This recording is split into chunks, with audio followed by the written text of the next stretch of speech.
जंगल में एक पुराना बरगद था। इस बरगद पर एक उल्लू का घर था। पेड़ के नीचे एक हाथी रहता था। दोनों के बीच इसी कारण से अच्छी दोस्ती हो गई थी। हाथी दिन भर जंगल में ऊधम करता, गन्ने खाता और सूंड भर भर नहाता।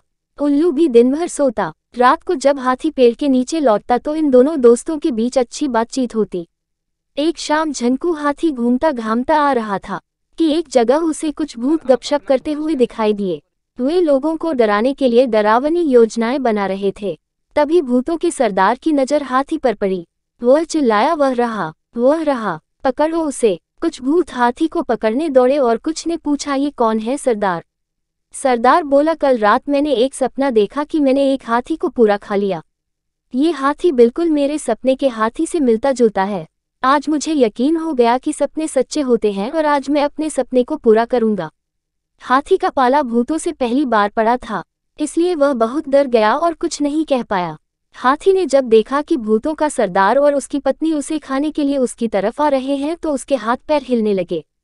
तभी हाथी का मित्र उल्लू चिल्लाता हुआ आ पहुंचा, यही है, अरे बिल्कुल यही है, और आकर अपने मित्र हाथी के सिर पर बैठ गया।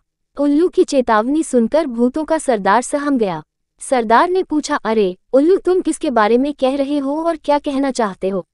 उल्लू बोला, मैं भूतों की रानी के बारे में कह रहा हूँ।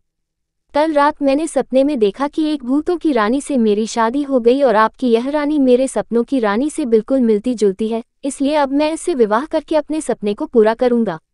भूतों की रानी ने जैसे ही यह सुना, वह जोर से चिल्लाए, मैं किसी उल्लू से शादी नहीं करूंगी। भूतों का सरदार, घबराओ मत रानी, ये तो उल्लू है और उल्लुओं जैसी बात करता है। सपने भी कहीं सच होते हैं। देखो, मैंने सपने में देखा था कि मैंने एक हाथी को खा लिया था, पर अब मैं इसे जाने दे रहा हूँ। इतना सुनते ही हाथी भाग निकला और फिर उल्लू ने भूतों के सरदार से कहा कि चलो, तुम्हारा सपना सच नहीं है, इसका मतलब कि मेरा भी सपना सच नहीं है। ऐसे सपने को भूल जाना ही अच्छा है। सरदार, तुम दिखते उल्लू हो पर बातें तो समझदारी की करते हो। उल्लू, ठीक है तो मैं चलता हूँ। उल्लू उड़कर बरगद के नीचे पहुंचा। हाथी ने जान बचाने के लिए अपने मित्र का शुक्रिया किया। इस पर उल्लू बोला, मित्रता में शुक्रिया की जरूरत नहीं होती मेरे दोस्त। हाथी बोला, तुम मेरे सच्चे साथी हो।